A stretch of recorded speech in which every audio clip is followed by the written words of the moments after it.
Hello guys, അസ്സാം വലൈക്കും. Welcome back to my channel. അപ്പോൾ നമ്മൾ ഇന്ന് നൈറ്റ് ഫുഡ് കൊള്ളിക്കിഴങ്ങാക്കിയാലോ എന്ന് വിചാരിക്കുകയാണ് കേട്ടോ. അപ്പോൾ കൂന്തൾ ഇരിക്കുന്നുണ്ട് ഫ്രിഡ്ജിൽ. അപ്പോൾ അതെടുത്തിട്ട് കറി കൂടെ വെച്ചാൽ ഉഷാറാവൂലേ എന്ന് വിചാരിച്ചു. അപ്പോൾ കൊള്ളിക്കിഴങ്ങ് നല്ല അടിപൊളി വൃത്തിയാക്കിയിട്ട് ഉപ്പിട്ടിട്ട് വെള്ളം ഒഴിച്ചിട്ട് പുഴുങ്ങാൻ വെച്ചു കേട്ടോ. ഇനി അതവിടെ ഇരുന്നിട്ട് ആവട്ടെ. കുക്കറിലാവുമ്പോൾ ഒറ്റ വിസിലടിച്ചാൽ മതി, ഗ്യാസ് ലാഭമാണ്. മറ്റേത് തിളപ്പിച്ച് ഇങ്ങനെ ഇരിക്കണേ. സോ ആ സമയം കൊണ്ട് നമുക്ക് ചട്ടിയിൽ വെളിച്ചെണ്ണ ചൂടാവുമ്പോൾ ഉലുവ പൊട്ടിക്കാം. ശേഷം ഇഞ്ചി നുറുക്കിയതിടാം, അതുപോലെ തന്നെ വെളുത്തുള്ളി നുറുക്കിയതിടാം. എന്നിട്ടൊന്നും ഇളക്കി എടുക്കാം. കുറച്ചധികം ചുമന്ന ഉള്ളി റൗണ്ടായി അരിഞ്ഞിട്ട് അതും കൂടെ ഇട്ടിട്ടൊന്ന് ഗോൾഡൻ കളർ ആവുന്ന വരെ ഒന്ന് വഴറ്റിയെടുക്കുക. ശേഷം തക്കാളി ചേർക്കാം. എന്നിട്ട് പിന്നെ പച്ചമുളകും ഉപ്പും കൂടെ ചേർത്ത് നന്നായിട്ടൊന്ന് ഇങ്ങനെ വഴറ്റിയെടുക്കുക. കുറച്ച് കറിവേപ്പിലയും കൂടി ഇടാം കേട്ടോ.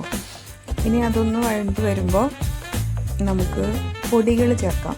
പൊടികൾ ഞാനിപ്പോൾ മിളകിടാനാണ് വിചാരിക്കുന്നത്. അതായത് കൂന്തൽ മുളക് കറി വെക്കാനാണ് വിചാരിക്കുന്നത്. അപ്പോൾ മഞ്ഞൾപ്പൊടിയും ഉപ്പും ഇടാം. ചിലർ മഞ്ഞൾപ്പൊടി ഇടില്ല, പക്ഷെ ഞാൻ മഞ്ഞൾപ്പൊടി ചേർക്കും. എനിക്ക് മഞ്ഞൾപ്പൊടി ഇല്ലെങ്കിൽ ഒരു സമാധാനം ഉണ്ടാവില്ല. അല്ലെങ്കിൽ കൂന്തളായാലും ഏത് മീനായാലും അതിങ്ങനെ വെളുത്ത കളറിലിരിക്കും. അത് എനിക്കിഷ്ടമല്ല. അപ്പം ഞാൻ മഞ്ഞൾപ്പൊടി ഇട്ടിട്ട് അതിങ്ങനെ നന്നായിട്ട് ഇങ്ങനെ കുഴ അതായത് ആ തക്കാളി നന്നായിട്ട് വഴണ്ട് വരണം എന്നർത്ഥം. ശേഷം നമുക്ക് തിളച്ച വെള്ളം അതിലൊഴിക്കാം കേട്ടോ. വീട്ടിൽ കെറ്റിലുണ്ടെങ്കിൽ അതിൽ വെള്ളം തിളപ്പിച്ചാൽ മതി. അപ്പം നമുക്ക് എന്താവും, ഈ ഗ്യാസ് ലാഭിക്കാം. അപ്പോൾ അതിൽ ആ വെള്ളം തിളപ്പിച്ചിട്ട് അതിലൊഴിക്കുക. അത് നന്നായി തിളക്കട്ടിട്ട് നന്നായി അടച്ച് വെച്ചിട്ട് തിളപ്പിക്കുക. അപ്പോഴത്തേനും നമ്മുടെ കൊള്ളിക്കിഴങ്ങ് വെന്തോട്ടാ. അതൊറ്റ വിസിൽ മതി. അത് ഓഫ് ചെയ്ത് വെച്ചു. അതിൻ്റെ ആവി പോണ വരെ വെയിറ്റ് ചെയ്യാം. ഇനി ഇതിലേക്ക് നമുക്ക് മാങ്ങല്ലേ, നുറുക്കി വെച്ചിട്ടുള്ള പച്ചമാങ്ങ ചേർക്കാം. പച്ചമാങ്ങ ഒന്ന് ഇട്ടതിന് ശേഷം അടച്ച് വെച്ച് വേവിച്ചിട്ട് അത് നന്നായിട്ട് വെന്താൽ അത് അങ്ങോട്ട് ഉടച്ച് ചേർക്കാം കേട്ടോ. അപ്പോൾ മാങ്ങ ഇട്ടതാരും അറിയില്ല. മാങ്ങ നന്നായി ഉടച്ച് ചേർത്തതിന് ശേഷം നമുക്ക് ഈ കൂന്തൽ അതിലേക്ക് ആഡ് ചെയ്യാം. കൂന്തൽ ആഡ് ചെയ്തിട്ട് അതൊന്ന് നമുക്ക് ഒന്നും കൂടി അടച്ച് വെച്ചിട്ടൊന്ന് വെന്ത് അതിൻ്റെ ആ ഒരു മണം ഇങ്ങനെ പുറത്തേക്ക് വരുമ്പോൾ നമുക്ക് അതിൻ്റെ മേലെ പച്ച വെളിച്ചെണ്ണ ഒഴിച്ചിട്ട് ഒന്നും കൂടി അടച്ച് വെച്ചിട്ട് കുറുകി വരുന്നവരെ ഒന്ന് വെയിറ്റ് ആക്കാം.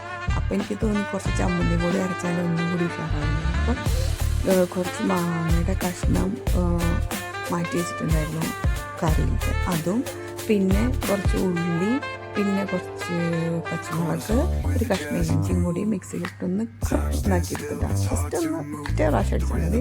ഇനി അതിൽ കുറച്ച് ഉപ്പും വെളിച്ചെണ്ണയും കൂടി ഒഴിച്ചിട്ട് അങ്ങോട്ട് മാറ്റിയിട്ടാം. ഒന്ന് ഇളക്കിക്കോ.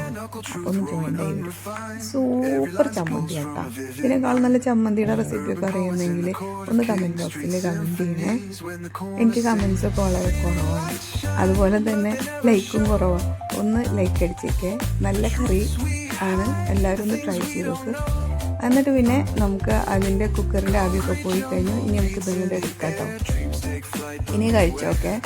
വിചാരിച്ച പോലെയല്ല. ഞങ്ങൾക്ക് 3 പേർക്ക് ഉണ്ടാക്കിയ ഫുഡാണ്. കുറച്ചധികം കൊള്ളി ഉണ്ടായിരുന്നു.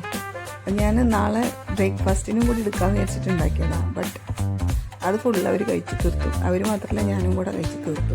പിന്നെ അതിൻ്റെ ബാലൻസ് ഒന്നും ഉണ്ടായില്ല. ഒന്നും പറയാനില്ല. സൂപ്പർ കറി, സൂപ്പർ കൊള്ളിക്കിഴങ്ങ് പുഴുങ്ങിയതായിരുന്നു. നല്ല എന്താ പറയുക, മഞ്ഞ് പോലത്തെ കൊള്ളിക്കിഴങ്ങായിരുന്നു. അപ്പോൾ അത്രയുള്ളൂ.